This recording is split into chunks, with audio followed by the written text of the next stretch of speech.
Меня зовут Ирина Коверник. Я приехала в Германию из России и живу здесь уже 23 года. Вы можете повернуться и поговорить с ребенком. Что, Софочка, интересно? Что ты хотела? Ты нарисовала рисунок? Кто это? Это для кого ты нарисовала рисунок? Дяде? Дяде отдаешь. Диане. Все, мы тебя поняли, спасибо. В детском саду я работаю с открытия детского сада уже 5 лет.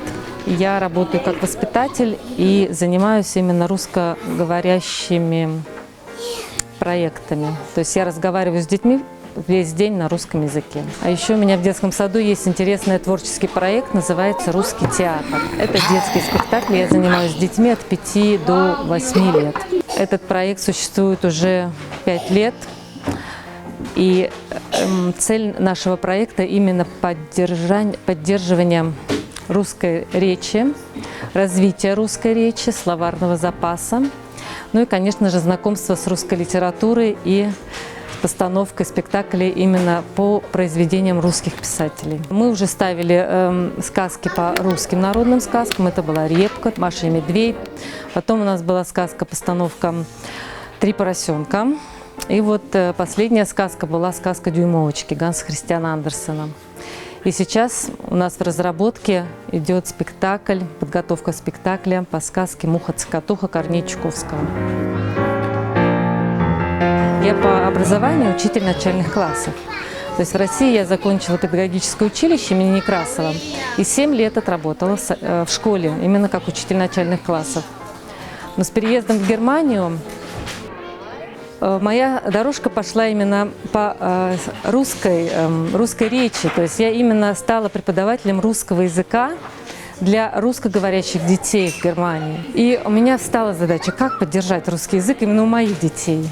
И у меня нашлись единомышленники, с которыми мы открыли такой детско-юношеский клуб «Светлячок». Этому клубу сейчас уже 15 лет. То есть в этом клубе выросли мои дети. И параллельно с обучением моих детей я, конечно, занималась обучением детей, которые приходили в наш клуб. Это были дети русских иммигрантов, да? Дети русскоговорящих родителей. То есть я занималась конкретно обучением чтения и письма детей дошкольного и начальной школы возрастом. Это очень интересный клуб, который поддерживает русскую культуру на очень высоком уровне. Очень много проектов у них есть именно с Россией, с Москвой, с Петербургом, с Крымом, где дети обмениваются культурным опытом. Что, Сонечка? Можно мне домик? В домик? Можно, конечно. Иди поиграем. Занимаюсь сохранением русской культуры, потому что я считаю, что в русской культуре очень много традиций, которые воспитывают детей и прививают им такие ценности, как добро, милосердие и любовь. А это, мне кажется, основные принципы, на которых должна строиться наша жизнь. Мои дети, они ходили в немецкий детский сад.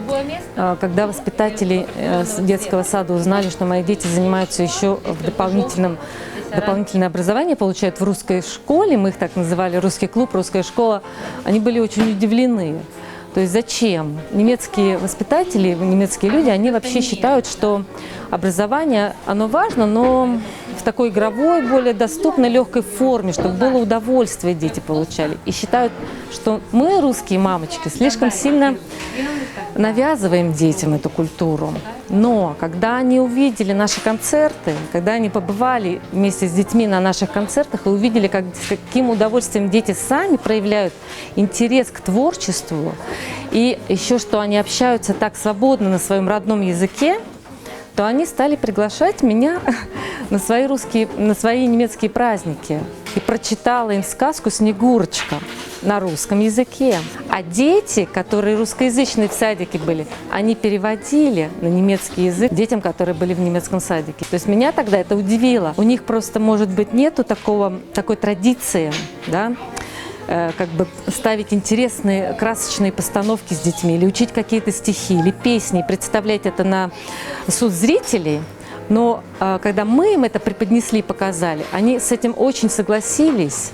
То есть вот это мой пример личного моего опыта, когда я вижу, что дети немецкие, они интегрируются к нам, к русским, и с удовольствием приходят на наши праздники и с интересом наблюдают за этим. С финансовой стороны, как обеспечивать учебный процесс, немножко было трудно. И когда наш директор попыталась, например, есть такое общество ДЮТО, Deutsche Jugend, немецкое общество молодежи, оно вот так я переведу его, да. То есть мы вступили в это общество, чтобы быть как бы под защитой немецких организаций. Можно было организовывать проекты, чем мы сейчас, этот наш клуб «Светлячок» и занимается. То есть проекты, вот эти культурные, обмен культурным опытом с Россией нам помогает вот именно это немецкое общество ДЮТО. Для меня дети вообще ничем не отличаются, потому что дети – это есть дети. И они, конечно, на каком бы языке они ни говорили, это все равно дети. Корни есть корни, и русские корни поддерживать нужно. Даже если приехали русские немцы сюда, то они все равно большую часть жизни прожили в России. И терять этот язык, я считаю, что никогда нельзя. То есть я именно приехав в Германию, поняла, что моя задача – это русский язык. И вот вы знаете, работа, она меня как-то находит сама. Именно работа по развитию русской речи, русской культуры. То есть организовав для своих же детей поддержание русской культуры клуб «Светлячок», из этого клуба я постепенно перешла в детский сад. И опять же меня взяли на работу именно воспитателем русского языка. То есть я для себя не могу сказать, что я стала немкой или я осталась русской. У меня какая-то третья линия, как вы говорите, именно быть русской в Германии и нести русскую линию, русскую культуру и русский язык. Дети, они еще такой, как гибкий пластилин, которым можно донести основы русской культуры, русской речи, именно основы. То есть возраст начальной школы и дошкольного возраста, он мне ближе, мне кажется, просто ближе как матери. То есть я вот могу этих детей обучать не просто как учитель, а как любящая мама, которая преподносит знания своим родным детям. Я, конечно, жду внуков. И поэтому мне кажется, что вот этот круг, он снова повторится. Я опять вернусь к малышам и буду с ними расти, развивать, и учить, и читать книжки. Все это на русском языке и сохраняя нашу русскую культуру.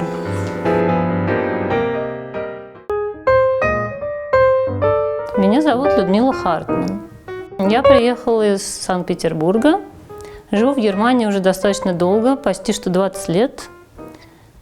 У меня 3 детей, муж немец.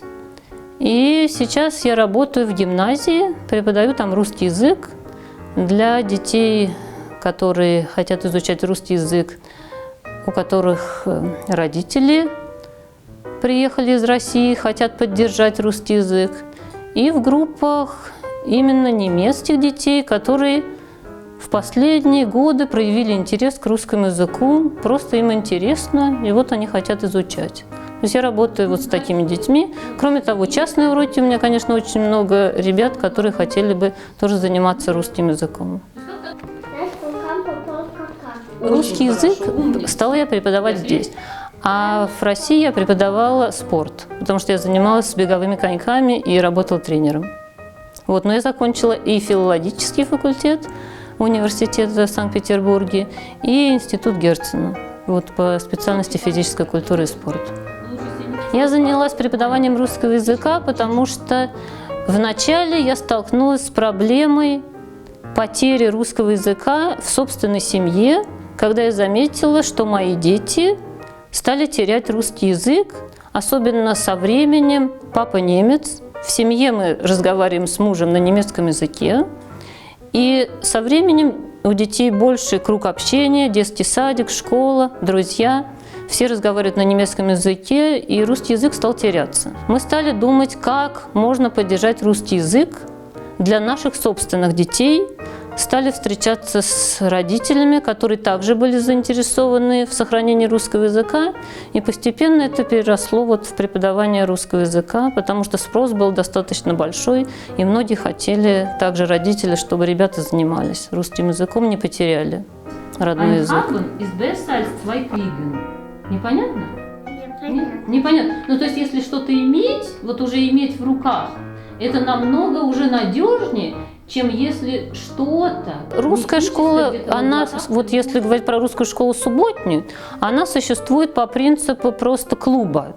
Для организации клуба достаточно просто 15 членов этого клуба. А для преподавания в гимназии, да, нужны были действительно все документы, которые вот об образовании переведены на немецкий язык и заверены вот в официальных источниках. Там официально, да, но это и финансируется уже правительством Германии. Когда у нас существовала школа «Пеликан», например, здесь в Аугсбурге, или школа слова и словечка во Франкфурте, безусловно.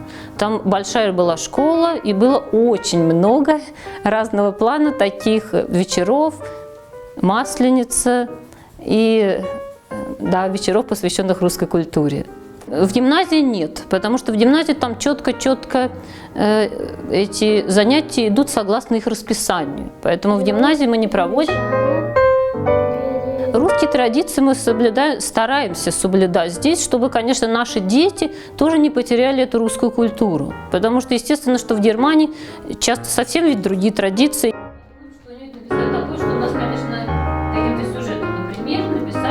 Дети, которые уже здесь выросли в Германии, они постепенно потеряют связь с этой русской культурой, что было бы, конечно, очень жалко. Поэтому, конечно, чем ближе к русской культуре они будут, чем больше они, может быть, даже будут посещать Россию, может быть, с родственниками встречаться, тем лучше это будет не только для освоения русского языка, но и для сохранения русской культуры.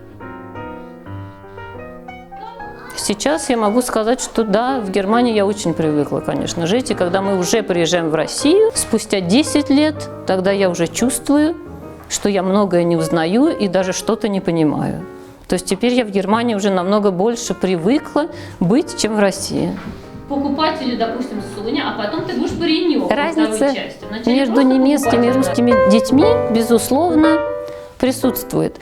Мне кажется, что русские дети намного дисциплинированнее. У них намного больше дисциплины и правил, чем здесь у детей в Германии.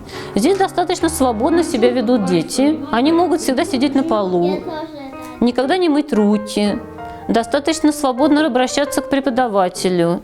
Никто не говорит по имени-отчеству к воспитателю в детском садике. Так воспринимать, но ты просто такую загадку придумала. Да? Мне кажется, что потерять русский язык и русскую культуру в Германии было бы катастрофически плохо. Я бы старалась все возможное сделать, чтобы сохранить русский язык и русскую культуру. Как вы могли заметить, в Германии невероятно много русскоговорящих, которые ни на секунду не забывают о русском языке и русской культуре. Собственно, как и памятников, напоминающих о событиях, которых хотелось бы избежать, о прошлом, которое было, но которое никто не желал. Но, как говорится, у истории всегда свои планы. Перед нами мемориал павшим советским воинам в Тиргартене. Здесь захоронены более 2000 советских солдат, погибших в боях за Берлин в апреле и мае 1945 года. Памятник возведен в 1945 году по приказу маршала Жукова, а в декабре 1990 года был передан немецкой стороне. И сегодня мы можем наблюдать за тем, как бережно немцы относятся к истории, к нашей с вами истории, даже несмотря на то, что памятник находится практически в центре Берлина. Конечно, сегодня все сильно изменилось, и молодежь Германии уже мыслит совсем иными категориями. Чувствуется смена поколений и интересов. Сегодня Германия является примером того, как надо жить, а не наоборот. Наверное, именно благодаря такому отношению к истории мы знаем ее такой новой, открытой миру и свободно принимающей иную культуру, а именно русскую.